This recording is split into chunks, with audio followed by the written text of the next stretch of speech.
मेरे प्यारे दोस्तों, आप लोगों का आपके ऑनलाइन चैनल में बहुत बहुत स्वागत है।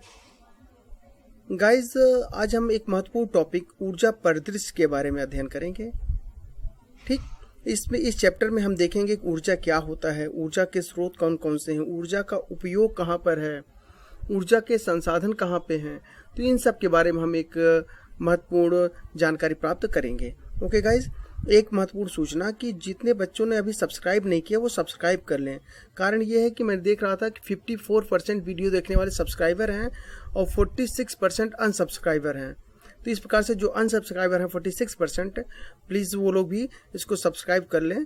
तो चूंकि जानते हैं कि एनर्जी मिलती है इससे कार्य करने के लिए, चूंकि हम लोग जो वीडियो बनाते हैं आधे घंटे 1 घंटे का वीडियो बनाते हैं, लेकिन इसकी तैयारी करने में हमको कम से कम 1.5 से 2 घंटे, भाई इसको टाइपिंग करना है, इसको स्टेबल करना है, फिर इसको जो है कि रिकॉर्डिंग करनी है, तो अच्छा खासा समय लगता है। और ये समय मैं आपके लिए लगा रहा हूँ, जबकि आप जानते हैं कि हम भी आपकी तरह एक कंप्यूटर हैं। ओके, तो गाइस चलते हैं हम अपने अभ्यास प्रश्न की तरफ। कार्य करने की क्षमता को ऊर्जा कहते हैं। हम लोग आज ऊर्जा की बात कर रहे हैं, तो ऊर्जा कहते किसे हैं? तो पहले आप जानिए, कार्य करने की जो क्षमता होती है इसी को हम ऊर्जा कहते हैं। ओके गाइज, तो कार्य करने की क्षमता हमारी ऊर्जा कहलाएगी। अब कार्य आप भी करते हैं, यानी जितनी समय में जितना कार्य कर पाते हैं वही आपकी ऊर्जा है। Okay, the ability of work is called energy. देखिए इंग्लिश में भी कहा है कि एनर्जी क्या है, ये एबिलिटी ऑफ वर्क। जो व्यक्ति जितना ज़्यादा कार्य कर पा रहा है मीन्स उसके अंदर उतनी ज़्यादा ऊर्जा है। जो व्यक्ति 1 घंटे तक ही कार्य कर पाता है यानी कि उसके अंदर कार्य करने की क्षमता कम है, यानी। और ये कैसा हो सकता है? जब ऊर्जा की कमी होगी, आप बहुत जल्दी थक जाएंगे। ऊर्जा का मात्रक जूल होता है। गाइज यहाँ पर याद रखिएगा, आप साइंस में भी बहुत पूछता है कि ऊर्जा का मात्रक क्या है, तो आप बताएंगे जूल है। अच्छी, आखिर इसका नाम जूल ही क्यों पड़ा? एक्चुअली मिस्टर प्रेस्कॉट जूल ने इसकी खोज की थी, इसी वजह से प्रेस्कॉट जूल के नाम पर ही ऊर्जा के मात्रक को जूल कहा जाता है। गाइज, ऊर्जा स्रोत 2 प्रकार के होते हैं, यानी कि हमारे पास जो हम लोग ऊर्जा गेन करते हैं इसके 2 स्रोत हैं। पहला है नवीकरणीय ऊर्जा स्रोत एंड सेकेंड वन इज अनवीकरणीय ऊर्जा स्रोत, यानी कि first one is renewable energy and second one is non renewable energy. तो गाइज, नवीकरणीय ऊर्जा क्या होता है? ऐसे ऊर्जा के स्रोत जिनको बार बार नए तरीके से इस्तेमाल किया जा सके उसे ही हम रिन्यूएबल एनर्जी कहते हैं। जैसे विंड पावर यानी कि पवन ऊर्जा। ठीक, पवन ऊर्जा के अतिरिक्त गाइज हाइड्रो पावर, जल विद्युत ऊर्जा। Next one is solar energy, सौर ऊर्जा। Other one is tidal energy. Tidal energy मतलब ज्वारीय ऊर्जा, यानी ज्वार भाटा से आने वाला ऊर्जा। उसके बाद जियोथर्मल एनर्जी, भूतापीय ऊर्जा। इसके अतिरिक्त और हो सकता है, जैसे बायो डीजल, वो भी आपका नवीकरणीय में हो जाएगा। ओके, तो इस प्रकार से गाइस हम देख रहे हैं यहाँ पर कि किस प्रकार से नवीकरणीय ऊर्जा के स्रोत हैं। अब हम यहाँ पर देखेंगे अनवीकरणीय ऊर्जा के स्रोत में ऐसे ऊर्जा के स्रोत जिनका नवीन करके उपयोग नहीं किया जा सकता है, जैसे कोयला। ठीक है, कोयले के अतिरिक्त पेट्रोलियम, गैस, परमाणु ऊर्जा। तो गाइस देखिए, अगर जैसे कोयला है तो कोयले का इस्तेमाल करने के बाद वो समाप्त हो जाता है। पेट्रोलियम आप अपने बाइक में डलवाते हैं तो एक बार बाइक में पेट्रोल खत्म तो फिर आपको डलवाना पड़ता है। गैस इसी प्रकार से एक बार यूज, जैसे आप भोजन बनाते हैं तो जब एक बार बोतल खत्म हो जाता है सिलेंडर, तो आप उसमें फिर से भरवाते हैं। परमाणु ऊर्जा, तो ये सब क्या है? ये सब ऐसी एनर्जी है जिनको उपयोग कर लेते हैं हम तो दोबारा इसे प्राप्त नहीं किया जा सकता है। ठीक, तो इसे हम अनवीकरणीय ऊर्जा कहते हैं। गाइज, एक महत्वपूर्ण चीज और है कि नवीकरणीय ऊर्जा को ही हम लोग गैर परंपरागत ऊर्जा कहते हैं और अनवीकरणीय को परंपरागत। परंपरागत मतलब है कि जिसको हम परंपरा से यूज करते रहे हैं, जैसे कोयले को हम परंपरागत तरीके से यूज करते हैं, पेट्रोलियम को परंपरागत तरीके से यूज करते हैं, गैस। ठीक, तो इन सब एनर्जी को हम परंपरागत ऊर्जा स्रोत कहते हैं। परंपरागत ऊर्जा स्रोत में एक और आएगा आपका लकड़ी। ठीक है, वुड यानी जो जंगल होता है, पहले के लोग लकड़ी जला करके ऊर्जा संसाधन प्राप्त करते रहे हैं। तो ऊर्जा संसाधन का आएगा परंपरागत में, लेकिन अगर ऐसे देखा जाए तो ये नवीकरणीय में आता है। क्योंकि एक बार वन समाप्त होते हैं, भले ही समय लगता है उनको 100 साल 200 साल, लेकिन फिर से वो नवीन हो जाते हैं। ठीक है गाइज, तो इस प्रकार से नवीकरणीय ऊर्जा को हम क्या बोलेंगे, गैर परंपरागत, इनका हम परंपरागत रूप से इस्तेमाल नहीं करते रहे हैं। तो आगे चलते हैं हम गाइज, नेक्स्ट हमारा क्या है। तो इतना तो आपको समझ में आ ही गया होगा। अब हम देखते हैं ऊर्जा के हमारे पास और स्रोत क्या क्या। तो गाइज हमारा पहला है तापीय ऊर्जा। हम सबसे पहले तापीय ऊर्जा के बारे में देखेंगे। तापीय ऊर्जा क्या होता है, यानी ऐसे ऊर्जा के स्रोत जो कोयले से प्राप्त किए जाते हैं। कोयले से प्राप्त किए जाने वाले ऊर्जा के स्रोतों को ही हम थर्मल एनर्जी या तापीय ऊर्जा कहते हैं। यानी इसको आपको याद रखना है कि तापीय ऊर्जा कोयला से बनता है, इसे ही हम थर्मल एनर्जी कहते हैं। ओके गाइस, ऊर्जा स्रोतों का उद्योगों की जननी कहा जाता है। यानी जो ऊर्जा स्रोत होते हैं गाइस, यहाँ पे ऊर्जा नहीं बल्कि यहाँ पे तापीय ऊर्जा, ठीक है, यहाँ पे आप इसको पढ़ेंगे, तापीय ऊर्जा स्रोत को उद्योगों की जननी कहा जाता है। ओके, यानी coal energy source is called the mother of industries. अब आपसे एग्जाम में पूछा जाएगा मदर ऑफ इंडस्ट्रीज किसे कहते हैं, तब आप बताएंगे कोल एनर्जी को। Okay, coal energy source is called the mother of industries. और आप जानते हैं कि इस समय जितनी भी इंडस्ट्री डेवलप कर रही हैं, सबको ऊर्जा की जरूरत होती है, और ये ऊर्जा अधिकांशतः भारत में कोयले से प्राप्त किया जाता है। भारत में ऊर्जा का प्रमुख स्रोत ताप ऊर्जा ही है। यानी भारत में सबसे ज़्यादा जो ऊर्जा प्राप्त किया जाता है, एनर्जी प्राप्त की जाती है, वो थर्मल एनर्जी होती है, जो कि पूरे भारत में जितनी भी एनर्जीज हैं उसका लगभग 60%, ठीक है, पूरे एनर्जी का लगभग 60% हिस्सा आपके थर्मल एनर्जी का। अभी 5 से 7 साल पहले इसका हिस्सा 62% था, तो धीरे धीरे घट रहा है। जैसे अभी सोलर सिस्टम स्टार्ट हो गया, तो ठीक है, पवन ऊर्जा का डेवलपमेंट किया जा रहा है, तो इस वजह से इनका शेयर घटता जा रहा है, ठीक है, लेकिन फिर भी आज भी इनका शेयर बहुत ही ज़्यादा है। तो गाइज यहाँ पे हम इनके शेयर को भी देख सकते हैं कि इनका शेयर कहाँ के। तो गाइज यहाँ पर आप देख सकते हैं किस प्रकार से हिस्सा, देखिए यहाँ पे लिखा कोल एनर्जी 59.8%, यानी पूरे भारत में जितनी भी एनर्जी पैदा की जाती है उसका 60% आपका कोयले से पैदा होता है। हाइड्रो 14%, उसके बाद यहाँ पर आप देखते हैं रिन्यूएबल एनर्जी 16%, ठीक, ग्रीन एनर्जी 8%। अब इसमें भी गाइज आप अगर देखें, सोलर एनर्जी आपका 2.9% है, विंड एनर्जी पवन ऊर्जा 2.9% है, 9.2% है। इसी प्रकार से बायो पावर है 2.6%, ठीक है। अभी यहाँ पे आपका न्यूक्लियर एनर्जी भी लगभग 3% के आसपास है।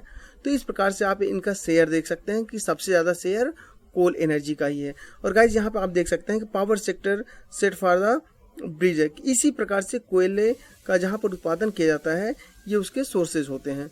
ओके गाइज, इसके अलावा हम एक जगह और देख सकते हैं इसको, यहाँ पर देख रहे हैं how the thermal power plant work.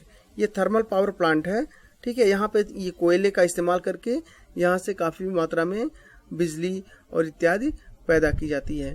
इसका जो वर्क करने का सिस्टम होता है गाइज कुछ इस प्रकार से होता है। यहाँ पे देखें, ये टैंक होता है जिसको आप अभी देख रहे हैं ऊपर से, बहुत बड़ा ये टैंक होता है, और इसी टैंक से यहाँ पर इसको बॉयल कराया जाता है, और यहाँ से इसकी एनर्जी यहाँ से निकलेगी, ठीक है, और एक सिस्टम यहाँ से होता है। तो इस प्रकार से एक पूरा सिस्टम, इसका स्टोरेज सिस्टम होता है। स्टोर करेंगे, फिर वो टैंक में जाएगा, फिर टैंक से क्या करेगा, यहाँ पर इसकी जो एनर्जी होगी क्रिएट होगी, उस एनर्जी को यहाँ से ले जाके, अब देखिए यहाँ पर कैसे दिखाया गया, फैन चल रहा है और यहाँ पे किसी व्यक्ति को काफ़ी इंजॉय मिल रहा है।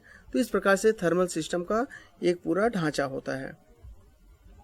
तो गाइस एक चीज़ और आपको यहाँ पे जानना है कि भारत में तापीय ऊर्जा को कैसे बढ़ाया जाए, इसके लिए एनटीपीसी की स्थापना 1975 में की गई है, ठीक है। यहाँ 59% भले ही था या 60% है, फिर भी इसको और डेवलपमेंट करना था, क्योंकि जब देश आज़ाद हुआ उस समय हमारे पास और एनर्जी के साधन नहीं थे। उस समय हम कोयले से ही ज़्यादा एनर्जी पैदा करते थे। तो इस वजह से वहाँ पर उसके बाद जब बीच में पाकिस्तान से अटैक हुआ और चाइना का अटैक हुआ हमारे ऊपर, तो फिर हमको लगा कि यार अब तो बिजली की और भी ज़्यादा ज़रूरत है, क्योंकि हमको ये रक्षा के क्षेत्र में भी जरूरत है। फिर 1975 में 1975 में आपको याद रखना 1975 में एनटीपीसी की स्थापना की गई, ठीक है, और इसका मुख्यालय कहाँ पे, दिल्ली में है। आपसे पूछा जा सकता है कि एनटीपीसी का मुख्यालय कहाँ है, हेडक्वार्टर कहाँ, तो आप बताएं दिल्ली में। कब स्थापना हुई, 1975 में। एनटीपीसी है क्या गाइज, नेशनल थर्मल पावर जो आपका काउंसिल होता है, ठीक है, कारपोरेशन, वही आपका एनटीपीसी कहलाता है। कोयले को गाइज काला सोना भी कहा जाता है, मतलब कि कोयला बहुत ज़्यादा महत्वपूर्ण है, इसलिए हम इसको काला सोना के रूप में भी जानते हैं। पूरे भारत में कोयले से सबसे ज़्यादा बिजली उत्पादित करने वाले प्रमुख राज्यों में महाराष्ट्र पहले स्थान पर गाइज, गुजरात सेकंड स्थान पर और यूपी थर्ड स्थान पर। यानी कि आपसे जब पूछेगा कि थर्मल एनर्जी या तापीय ऊर्जा सबसे ज़्यादा कौन सा स्टेट पैदा करता है, तो आप बताएंगे महाराष्ट्र, उसके बाद गुजरात, फिर नेक्स्ट वन इज यूपी। ठीक है गाइज। अब आखिर ये स्टेट जो पैदा करते हैं इनके लिए कुछ महत्वपूर्ण सेंटर भी हैं, कहाँ पर पैदा करेंगे, तो सेंटर को हम देखते हैं गाइज। तो गाइज यहाँ पर हम देख रहे हैं कि महत्वपूर्ण ताप सेंटर कौन कौन से हैं पूरे भारत में। ठीक है, तो पहला क्या लिखा है गाइज, ओबरा लिखा है, ओबरा। सेकंड वन इज परीक्षा, third one is Unchahar, Harduaganj, Singrauli, Auraiya. Guys ये सब कहाँ पर है, ये सब यूपी में है। इसको हम याद कैसे करेंगे, आप यूपी के लोग हैं, जानते हैं कि हम लोग एग्जाम देने जाते हैं, बहुत ज़्यादा कंपटीशन है। ठीक है, तो कंपटीशन करने के लिए हम लोग क्या करते हैं, पहले घर वालों सबसे लेते हैं दुआ, हर व्यक्ति से हम लोग दुआ लेते हैं, चाहे मम्मी हो, पापा हो, दादा हो, दादी हो, पड़ोसी हो, सबसे हम दुआ लेते हैं, उसके लिए पैर छूते हैं उनके। ठीक है, तो सबसे पहले हम लेंगे हर दुआ, सभी लोगों से दुआ लेंगे। ठीक है, उसके लिए वो लोग क्या करते हैं, हम लोगों के यहाँ रोली लगाते हैं, चंदन लगाते हैं, तो ये सारी चीज़ें लगाते हैं। ठीक, अब इसके बाद क्या होता है, फिर हम लोग परीक्षा में जाते हैं और परीक्षा में हम लोग ऊंचा रैंक प्राप्त करके हार पहनते हैं। ठीक है, तो इस प्रकार से कुछ आप किसी ट्रिक के माध्यम से इसको याद कर सकते हैं कि यूपी में परीक्षाएं ज़्यादा होती हैं, हम लोग परीक्षा देने जाएंगे और इस परीक्षा के पहले हम लोग परीक्षा में ऊंचा स्थान प्राप्त करते हैं, बड़ा सम्मान मिलता है, हार मिलता है और ये जो सम्मान मिलता है हमको हर लोगों की दुआ से मिलता है। और हम जब एग्ज़ाम में जाते हैं उसके पहले ये लोग हम लोगों के यहाँ सिंदूर, रोली, तमाम चीज़ें लगाते हैं। इस प्रकार से यहाँ पे बचेगा ओबरा और औरैया, इस दोनों को आप याद करें, दोनों ओ से है, औरैया और ओबरा, तो याद कर लीजिएगा, ये यूपी में हो गया। उसके बाद गाइज आपका नेक्स्ट है नेल्लौर, नेल्लौर और रामागुंडम, ये दोनों ही आंध्र प्रदेश में पड़ेगा। एग्जाम में पूछेगा कि नेल्लौर ताप विद्युत केंद्र कहाँ पर है, तो आप बताएंगे आंध्र प्रदेश में, और रामागुंडम भी, रामागुंडम, नेल्लौर दोनों आंध्र प्रदेश में है।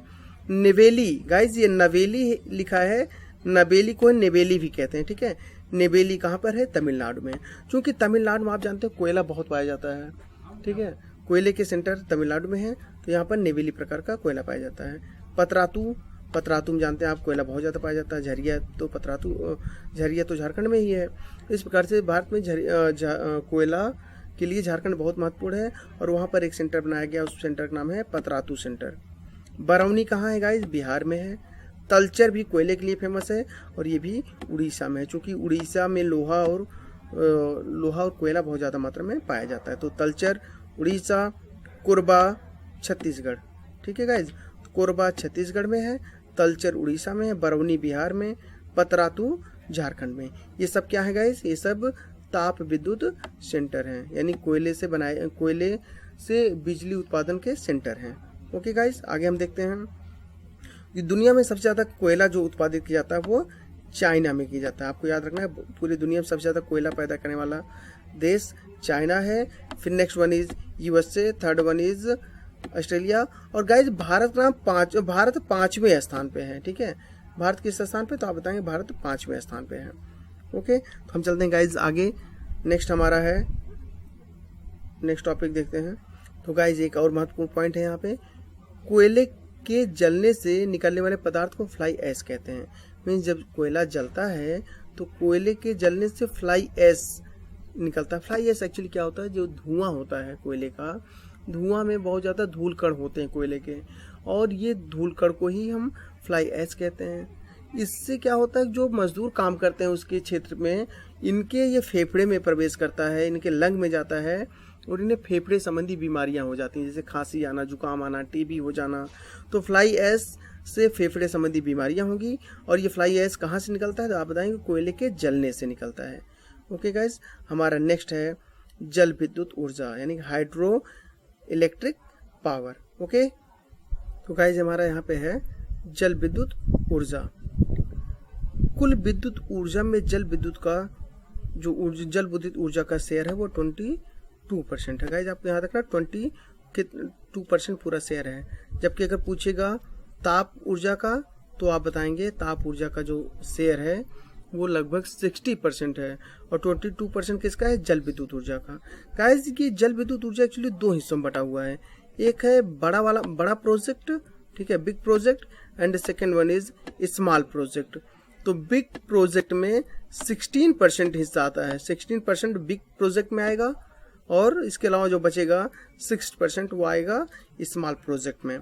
तो इस प्रकार से हाइड्रो पावर के दो project, big project and small project. Big project में 16% एंड 6% ऑफ स्मॉल प्रोजेक्ट। इस प्रकार से 22% of share has the hydro electric power. Okay, Bharat में प्रथम जल विद्युत संयंत्र 1897 में, याद रखना डेट बहुत महत्वपूर्ण है, 1897 में दार्जिलिंग में स्थापित हुआ, ठीक है। यानी भारत में पहला जल विद्युत संयंत्र दार्जिलिंग में 1897 में स्थापित हुआ। शिव समुद्रम जल विद्युत केंद्र 1902 में, और ये भारत का दूसरा सबसे पहले स्थापित होने वाला जल विद्युत ऊर्जा सेंटर है। राष्ट्रीय जल विद्युत निगम की स्थापना 1975 में की गई थी। 1975 में एनटीपीसी की भी स्थापना हुई है। उसी समय राष्ट्रीय जल विद्युत निगम की भी स्थापना हुई है। मीन्स एक ऐसा निगम बनाया गया जो जो पानी को चलाकर, यानी बांध बनाया जाएगा, और उस बांधों का पानी टरबाइन पर गिराकर उस टरबाइन को चलाया जाएगा, जिससे बिजली पैदा होती है, ठीक है। तो इस प्रकार से जल विद्युत परियोजनाओं के लिए, डेवलपमेंट के लिए राष्ट्रीय जल विद्युत निगम की स्थापना 1975 में की गई। महत्वपूर्ण जल विद्युत परियोजनाएं, यानी भारत की महत्वपूर्ण जल विद्युत परियोजनाएं कौन कौन सी हैं, अब हम उनको देखते हैं। ओके गाइज, तो गाइज हमारा पहला है यहाँ पर सलाल, बगलीहार, दुलहस्ती, ये सब गाइज अलग अलग हैं। पहला क्या है हमारा यहाँ पे, सलाल है, ठीक है, सलाल, फिर बगलीहार, दुलहस्ती, ये तीनों ही गाइज जम्मू कश्मीर में हैं। कौन कौन सा, सलाल, बगलीहार, दुलहस्ती, तीनों ही चिनाब नदी पर है। कहाँ पर है, जम्मू कश्मीर में, ठीक है। कैसे गाइज याद रखेंगे इसको, सलाल, बगलीहार, दुलहस्ती, हमारे बगलीहार मतलब बगल में, तो हमारे देश के बगल में पाकिस्तान है, ठीक।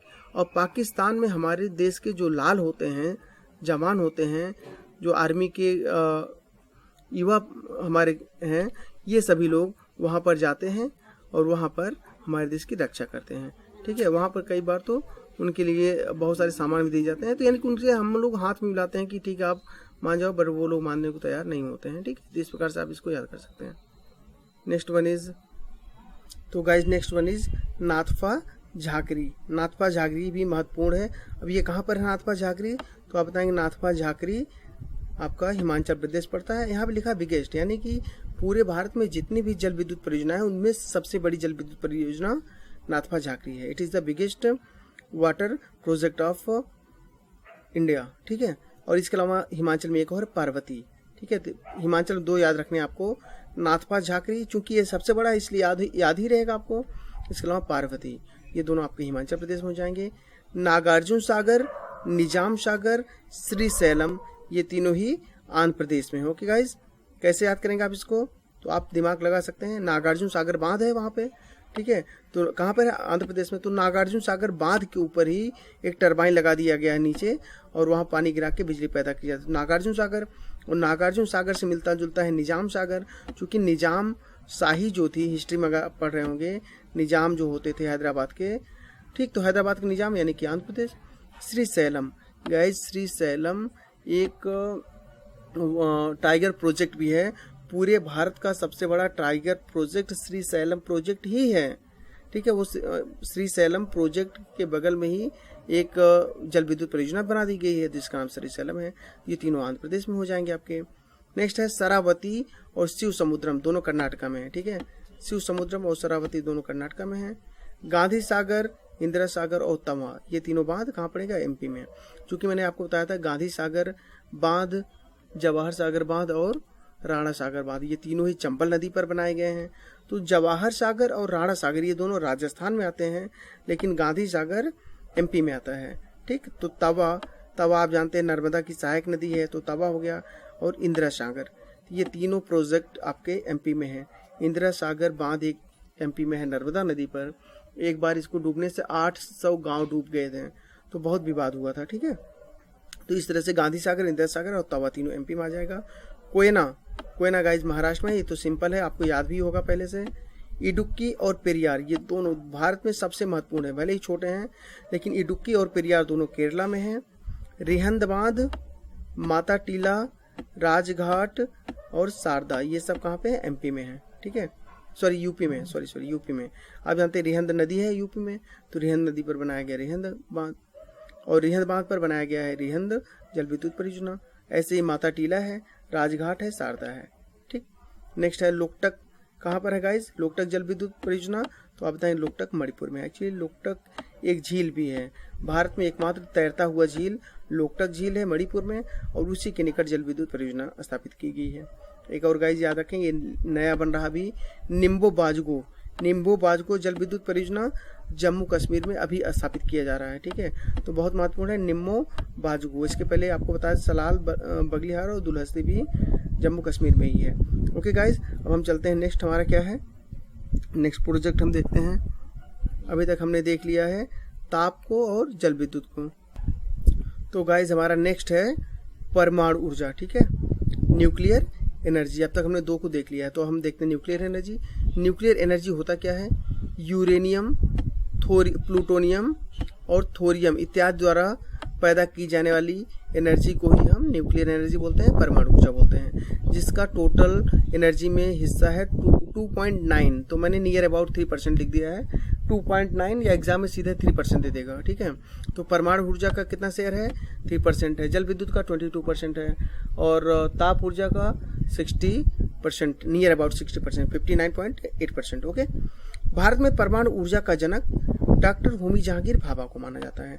एक्चुअली डॉक्टर होमी जहांगीर भाभा के नेतृत्व में ही भारत में परमाणु ऊर्जा आयोग का गठन 1948 में किया गया। भारत में पहले परमाणु ऊर्जा पर ज़्यादा प्रकाश नहीं डाला जाता था, उस पर ज़्यादा प्रमोट नहीं किया जाता, लेकिन डॉक्टर होमी जहांगीर भाभा के प्रयत्नों से ही 1948 में परमाणु ऊर्जा आयोग का गठन किया गया, जिससे कि भारत में परमाणु बिजली पैदा की जा सके और परमाणु हथियार भी पैदा किए जा सके, क्योंकि देश की सुरक्षा के लिए परमाणु हथियार भी बहुत महत्वपूर्ण होते हैं। ओके।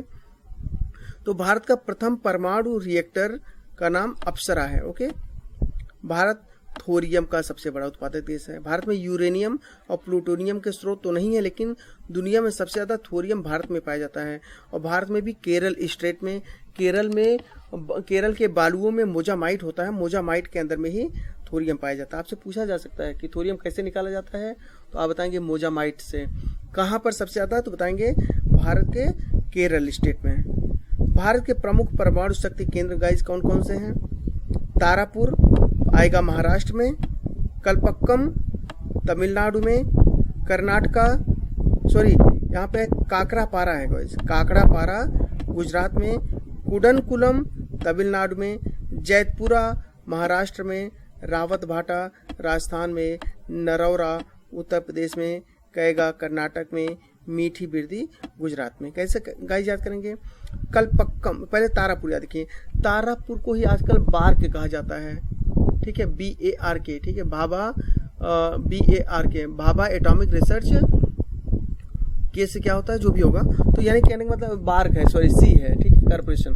तो भाभा परमाणु अनुसंधान जो सेंटर है, केंद्र है, वो तारापुर में है, और तारापुर महाराष्ट्र में है, ठीक है। तो तारापुर महाराष्ट्र में भाभा परमाणु अनुसंधान केंद्र है।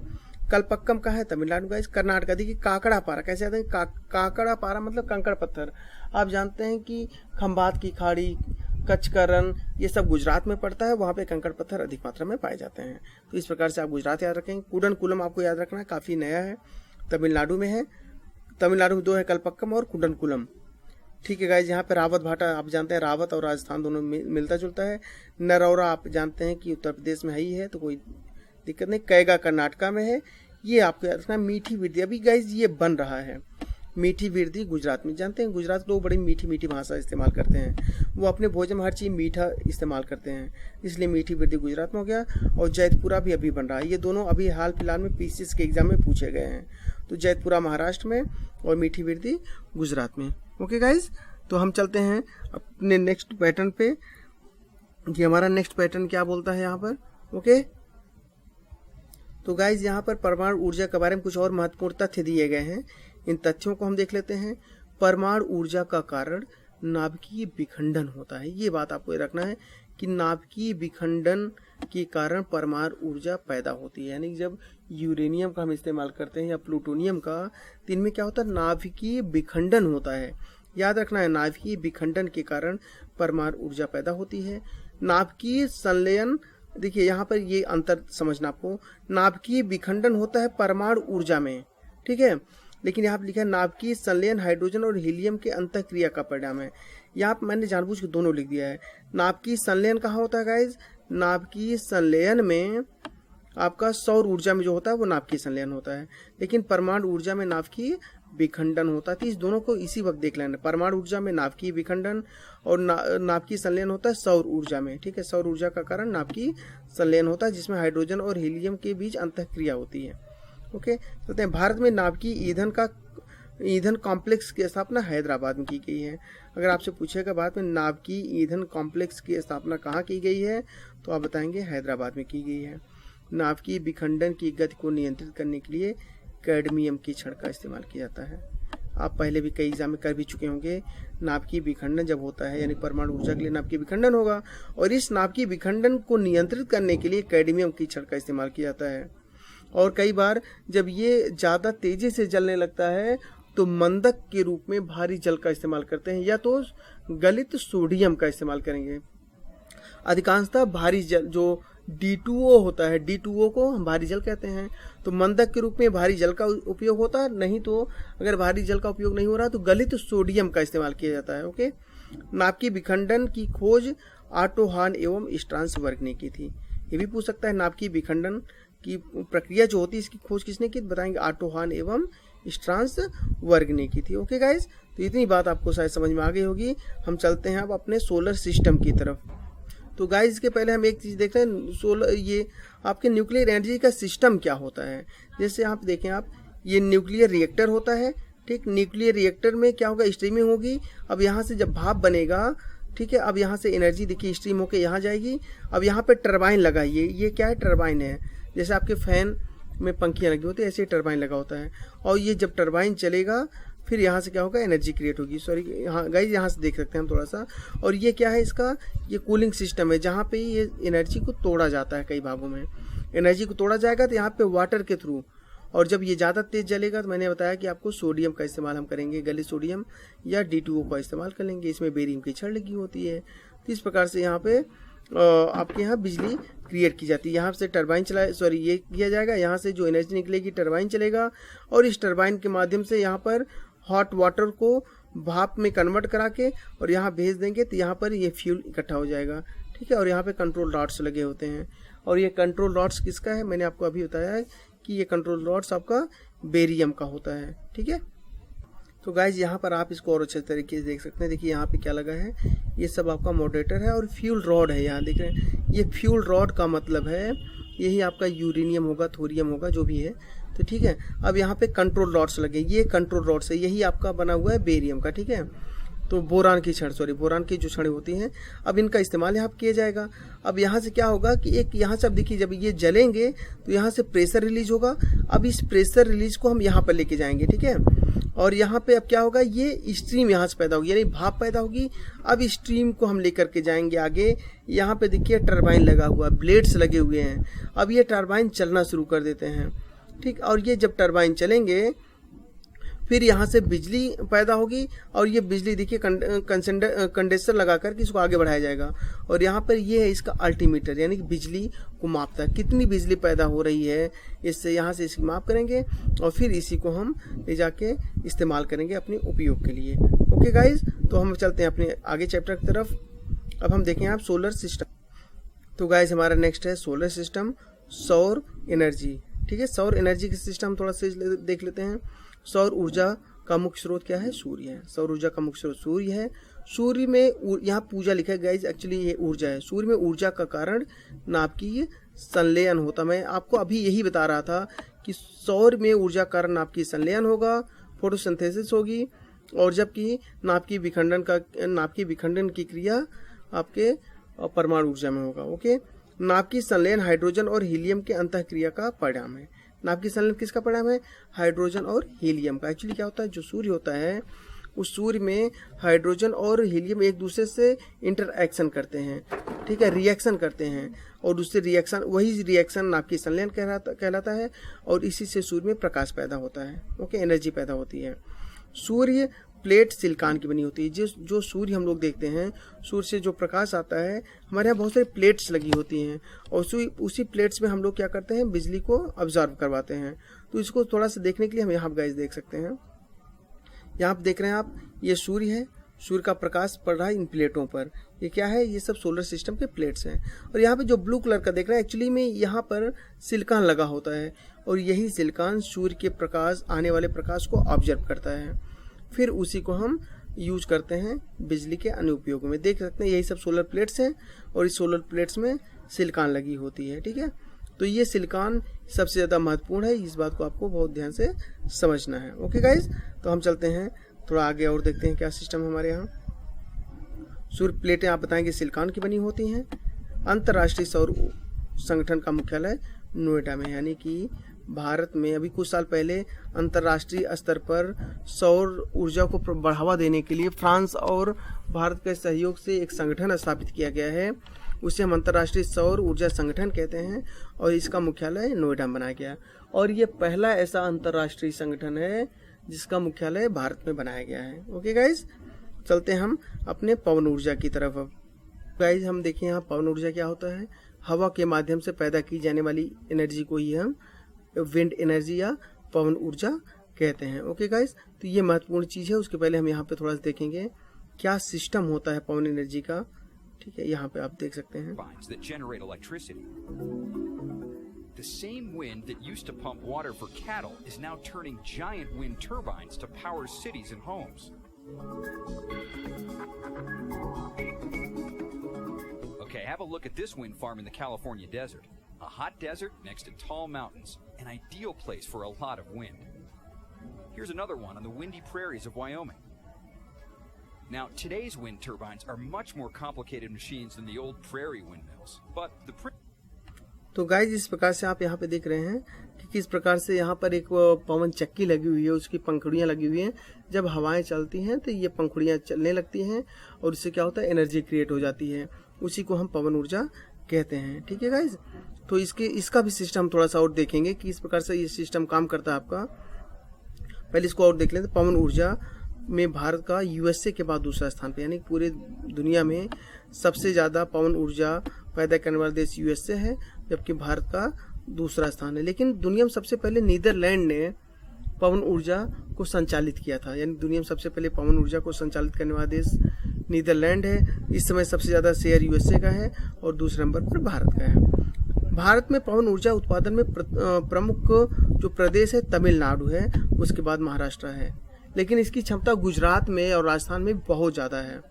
एशिया का सबसे बड़ा पवन ऊर्जा केंद्र मांडवी कच्छ गुजरात में ही स्थापित किया गया है। पूछेगा एशिया में सबसे बड़ा पवन ऊर्जा केंद्र कौन सा, तो आप बताएंगे मांडवी कच्छ गुजरात में स्थापित किया गया है। ओके गाइज, यहाँ पे पवन ऊर्जा का एक सिस्टम आप लोग देख लें।